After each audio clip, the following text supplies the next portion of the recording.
We're back on Gaming Fix, and wow, it's interesting. So before Desolator started talking about all of his thing there, Smack. his smack. And I challenged Mad Deflator, Desolator, whatever his name, that guy, that one guy, talking about that smack, to come on the Gaming Fix and defend what he has to say.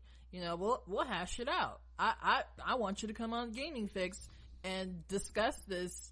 Just explain yourself. And if you feel like, oh, I've explained myself enough, honey, you got some explaining to do. All right, you heard that, Desolator. I'm definitely going to be dropping a link onto your channel because we've been talking about you a lot. So expect tags. But basically, so this topic came from him as well, but it's a little bit different. Basically, I was watching his channel and he was talking about bands, Magic bands, and he was talking about some cards, and one of the cards was like a colorless. You know, it was for 2. Is 1/1, and it gave +2 to all the cards that came into play, or something like that. And I was like, That's a great card. It's not worth banning. Right. That's my thinking is like, but I just I'm gonna.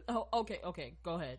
I'm gonna tell you my thinking on banning. I honestly don't think that any card should be banned, because I think that if the card was printed, it should be usable, and if it's not usable, why did you print it? Glorified pocket art? I don't know. So you can hang it on your wall and look at it and marvel and wonder. Right. But I mean, I just think that I don't think there's like very few cards I would ban. I would ban no cards if I could get away with it. I ran a tournament before I even had my shop. I ran it at the Warhouse. It was called Wild Magic. It was my rules. My rules were that I allowed unglued cards, and I allowed all cards, and you could have any of what was banned and or restricted. I had a list of everything that I was accepting, and I don't think I even had any bans. We sat there, we looked through the list and to decide if there was anything that should be banned, and decided point blank period there was nothing that needed to be banned. Everybody could run whatever they were going to run. So all of the super combo decks were completely acceptable. You could run Tolarian Academy, you could run any of those crazy decks. But all of the crazy decks could be run, and therefore it would be pretty balanced. And people could run their unglued decks, and everybody was running all their decks. And you know what? It worked. So I don't see a need for a ban. Okay. Given that, I would say, based on your description of running games like that and seeing games like that, I would say that there are 2 types of Magic players. The kind of Magic player that you and I are most likely like, and the kind of Magic player that other people are most likely like. The kind of Magic players that you and I are most likely like are the ones who are more about fun, having fun, and not caring about, the rules and how to play the game to the T. It's okay if this card is banned. I don't mind that you're using it as long as everyone's having fun. Okay, yeah, you're probably gonna beat me with that card, but I should have seen that coming. So, especially if you've seen someone's deck, which is probably something you don't see very often, but if you've played them before and you know they have this card in their deck, then you should try to modify your deck in some fashion or some sort if you can. But my point being, I think that for other people who don't play for fun necessarily, the pro players, those guys, and I'm not trying to knock them or anything like that, and this is going to sound derogatory, but those guys are rule mongers. They love nitpicking about the rules, and they love knowing every detail about how the mechanics of the game works, and they love needling people about it. And those are the kind of people you really don't want to play with, because if you're someone who wants to play for fun, because you're not playing for keeps. You're playing because you want to have a great experience with your friends. Those people aren't your friends. Well, right. No. And the thing is like, that's why in tournaments, I've never played blue. And the reason I wouldn't play blue is because I would lose my, I would lose my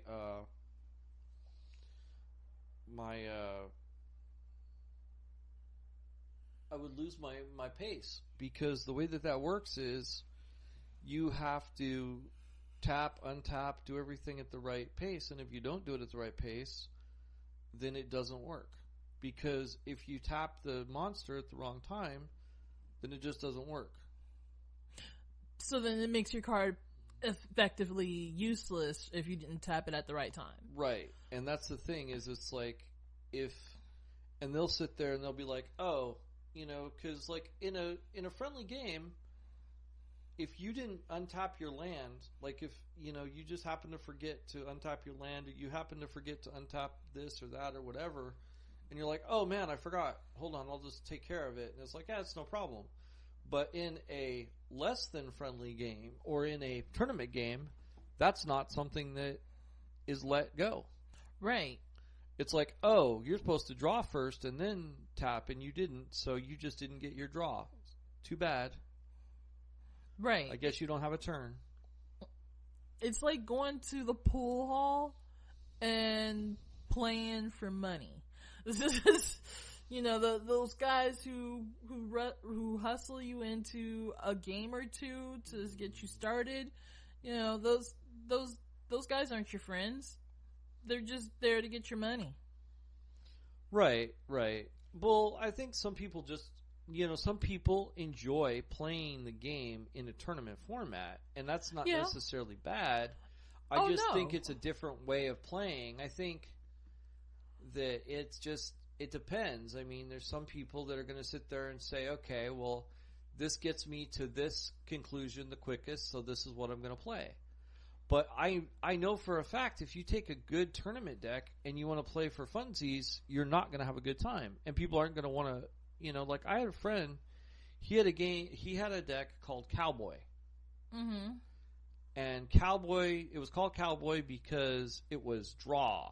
And all it was looters. I don't know if you know what a looter does, but basically it taps and it makes you draw a card. Okay. So he would do that, and then he would put the Megrams out. And so basically what he was doing was he was just making you draw yourself out and then damaging you with the Megrams and stuff. And, that kind of one of those kind of decks where it's like sitting there just pinging you by taking your cards. Okay? That's not a fun game to play with, with people, where it's not a tournament. It's not a question of how fast is that deck, because that's going to be really cool. I guess it'd be a lot like, taking your Indy 500 car out on a cruise. You know what I mean? Mm-hmm. You can't open it up. If you do open it up, you're gonna mess up the cruise. Everybody's sitting there. They're all cruising in their 50s cars, and you bring your Indy 500 car, not your Indy 500, your Formula One racer. Uh-huh. One, you look really out of place. Right. You stick out like a sore thumb. Right. It's just like, if you're sitting there playing a casual game and someone's like, okay, cool, and their opening hand is like Black Lotus mm-hmm. and a Mox. Mm-hmm. You're going to be like, oh, wow. I guess you're gonna win the game because you paid for it, buddy. You paid for it. Because the reality is like if in your deck you have, and I don't even think the Moxes or Black Lotuses should be banned. So then, I just think they should be reprinted because that'd be funny. Okay, so if you come up against a Mox and a Black Lotus, are you basically saying you should scoop? No, not at all. Because it's only okay. So all a Black Lotus or a Mox combination does is it means that person can play 4 mana on first turn, which means that they have a much faster deck than you automatically. But you can win. Okay. All right. It's just like a faster car. That's why the analogy actually works pretty well. Like Formula One, it's like it's a faster car. But there's other ways that you could still beat that car. Okay, I get the analogy now. The way you were describing it, for some reason, it made it sound like, oh, I have like a God mode power card, so I automatically win the game. No, it's nothing like that, but it is here's the thing, okay? A Black Lotus right now, last time I checked, is between $3,000 to $6,000.